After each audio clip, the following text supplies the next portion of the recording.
ఆ వ్యక్తి మీద జాలిపడి, అయ్యా ఇదిగో ఈ పూటకి కష్టపడుతున్నావు కదా, ఎండలో కష్టపడుతున్నావు, తీసుకో ఇది అని చెప్పి ఇచ్చారనుకోండి, ఇటు తీసుకుంటాడు, మరలా అటు తిరుగుతాడు, అయ్యా అయ్యా నన్ను ధర్మం చేయండి అంటాడు.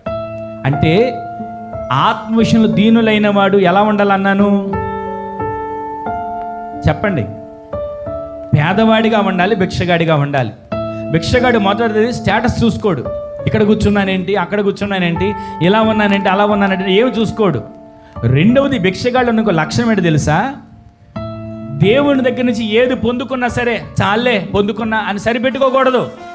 ఈరోజు వాక్యం విన్నా చాలే, పోయిన వారం వాక్యం విన్నా చాలే, నిన్న ప్రార్థన చేసుకున్నా చాలే, పొద్దున ప్రార్థన చేసుకున్నా చాలే అని సరిపెట్టుకోకూడదు.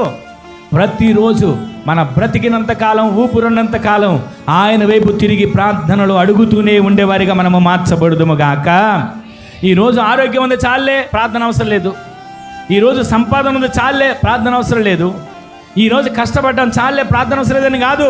ప్రతిరోజు కూడా ఆయన వైపు తిరిగి అయ్యా అయ్యా అని కుటుంబం కొరకు, బిడ్డల కొరకు చేతులెత్తి అడిగి గుంపులో మీరు చేర్చబడుదురుగాక.